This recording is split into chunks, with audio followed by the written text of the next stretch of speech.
बाबा, आप आज गर्मा गर्म पानी पूरी बनाकर तैयार रखना। आज मेरे साथ सौम्या भी आएगी शाम को आपके हाथ की पानी पूरी खाने। हाँ हाँ लाडो, आज तुम दोनों सहेलियां कॉलेज से लौटते वक्त मेरे ठेले में आना। मैं तुम दोनों के लिए गर्मा गर्म पानी पूरी बनाकर खिलाऊंगा। हाँ मेरे प्यारे बाबा। रीना खुशी खुशी बस पकड़कर कॉलेज चली गई। कॉलेज में सौम्या को भी उसने ये बात बताई तो वो भी बड़ी खुश हुई। हाय, हरिया काका के हाथ की गर्मा गर्म पानी पूरी तो मुझे भी बहुत पसंद है। गर्मा गर्म पानी वो तो मैं भी खाऊंगी, वो तो मुझे भी बड़ी पसंद है। मैं भी चलूंगी खाने। ठीक है, फिर तुम दोनों चलना। शाम को रीना अपनी दोनों सहेलियों के साथ अपने बाबा के ठेले पर आ जाती है। हरिया बीच बाजार में गर्मा गर्म पानी पूरी बनाकर बेचता था। इस तरह की पानी पूरी शहर में कोई नहीं बेचता था, इसलिए कुछ अलग नाम सुनकर सभी उसके ठेले पर पानी पूरी खाने जरूर आते। धीरे धीरे रीना भी अपने बाबा से गर्मा गर्म पानी पूरी बनाना सीख गई। ऐसे ही समय बीतता जाता है। कॉलेज की पढ़ाई खत्म करने के बाद दोनों अमीर सहेलियां पढ़ाई करने के लिए बैंगलोर चली जाती हैं और इधर अब रीना के बाबा की तबीयत ठीक नहीं रहती, जिस कारण अब वो ये अपने बाबा का काम संभाल लेती है। वो सारा दिन ठेला यहाँ से वहाँ लेकर पानी पूरी बेचती और गर्मा गर्म पानी पूरी ठेले पर बनाकर आने वाले ग्राहकों को खाने को देती।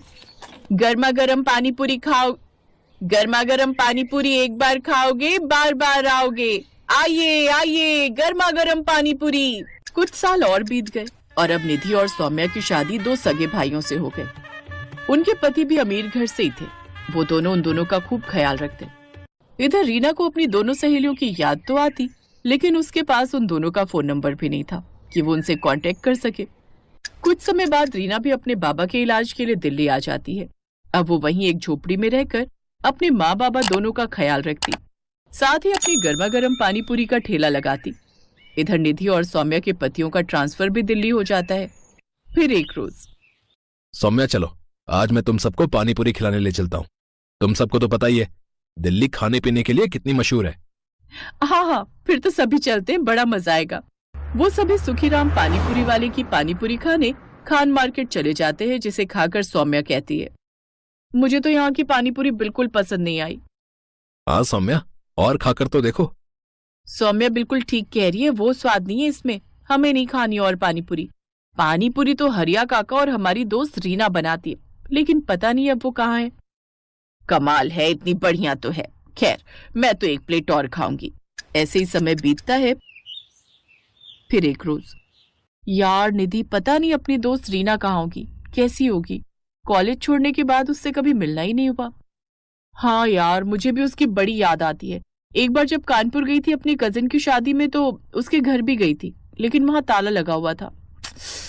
काश वो हमें फिर मिल जाए। ऐसे ही समय बीता। एक रोज सौम्या का पति अंकित, सौम्या कल मेरे ऑफिस के एक क्लाइंट की शादी है, तुम सबको भी वहां चलना है। हाँ, इसीलिए तुम दोनों भी रेडी हो जाना। और माँ और प्रीति भी साथ चलेगी। उसने बार बार रिक्वेस्ट की है कि सबको पार्टी में साथ लाए। अच्छा ठीक है, हम सब तैयार रहेंगे। निधि, तू वो पर्ल्स मेकओवर वाले को अभी से बुक कर ले। ठीक है, मैं आज ही फोन कर देती हूँ। फिर अगले दिन वो सभी शादी में तैयार होकर चले जाते हैं। वो एक काफी बड़ी पार्टी थी जिसमें तरह तरह के स्टॉल लगे हुए थे। वो दोनों एक तरफ खड़ी थी, तभी उनकी ननद प्रीति आती है। निधि भाभी, सौम्या भाभी, आप यहाँ के गोलगप्पे खाकर तो देखो। कसम से आज तक इतने अच्छे गोलगप्पे आपने नहीं खाए होंगे। अरे नहीं प्रीति, हमें नहीं खाने। वो सच कह रही है बहू, तूने यहाँ के गोलगप्पे खाए ना तो तू अपनी उस दोस्त के गोलगप्पे भी भूल जाएगी जिसकी तुम दोनों तारीफ करती फिरती हो। निधि और सौम्या दोनों उस पानीपुरी के स्टॉल पर जाती हैं, जहाँ वो खाती हैं गर्मा गर्म पानीपुरी। अरे ये गर्मा गर्म पानीपुरी, इनका स्वाद तो बिल्कुल ऐसा है जैसे अपनी रीना के बाबा बनाते थे और रीना भी। अरे भैया, ये गोलगप्पे किसने बनाए? बहन जी, ये तो अंदर एक मैडम बनाती जा रही है और इस स्टॉल पर हम बेच रहे हैं। ये तो वही गोलगप्पे। जल्दी चल सौम्या। वो दोनों अंदर जाती हैं जहाँ रीना गर्मा गर्म गोलगप्पे बना रही थी। सौम्या और निधि को वो देखती है तो बड़ी खुश होती है। सौम्या, निधि, तुम दोनों यहाँ, तुम दोनों की शादी हो गई। कितनी अच्छी लग रही हो तुम दोनों। ये सब छोड़ और आकर पहले हमारे कलेजे से लग जा यार। ये बता रीना, तू इस हालत में कैसे? इतनी पढ़ी लिखी होकर भी तू ये सब शादी में गोलगप्पे बनाकर बेच रही है। क्या बताओ दोस्त, इस गरीब की जिंदगी में ना जाने ऊपर वाले ने कितने दुख लिखे हैं। कॉलेज खत्म होने के बाद अचानक बाबा की तबीयत खराब रहने लगी, इसलिए घर खर्च चलाने के लिए मैं पानी पूरी बनाकर बेचने लगी। फिर बाबा के इलाज के लिए मैं उन्हें दिल्ली ले आई, लेकिन एक रोज अचानक उनकी मौत हो गई। खुद को संभालिए, अब वो कभी नहीं लौटेंगे। इन्हें कैंसर की बीमारी थी जो इनके लंग्स तक फैल चुकी थी। फिर खुद को संभाल कर रीना ने अपने पिता का दाह संस्कार किया, लेकिन पिता के जाने के बाद उसकी माँ भी सदमे में चली गई और उन्होंने भी बिस्तर पकड़ लिया। और फिर एक रोज, मेरी बच्ची, मेरे अलावा तेरा इस दुनिया में है ही कौन? अगर तेरे हाथ पीले हो जाते तो मैं बेफिक्र होकर मर सकती थी। नहीं माँ, मैं बड़े से बड़े अस्पताल में तेरा इलाज कराऊंगी। रीना ने दिन रात पैसे जमा किए थे। उसके पास जो भी थोड़ी बहुत जमा पूंजी थी वो सब माँ के इलाज में खत्म हो गई। साथ ही कुछ पैसा कर्ज पर उठाती है, लेकिन वो भी खत्म हो जाता है। और इन सब के बाद भी वो अपनी माँ को नहीं बचा पाई। तू भी मुझे छोड़कर चली गई माँ, अब मैं अनाथ हो गई। मैं किसके भरोसे रहूंगी? अब मैं थकी हारी काम से आऊंगी तो कौन मेरे सर पर प्यार से हाथ फेरेगा माँ? कौन?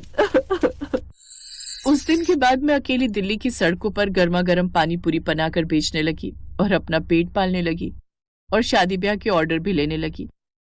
तू मत रो रीना, अब तू अकेली नहीं है।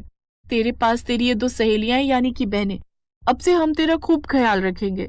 हाँ चलो, तुम्हें सबसे पहले अपने ससुराल वालों से मिलवाते हैं। वो दोनों रीना को अपने ससुराल वालों से मिलवाती हैं और सारी बात बताती हैं। अब वो सौम्या को अपने घर में ही रहने के लिए कमरा दे देते हैं।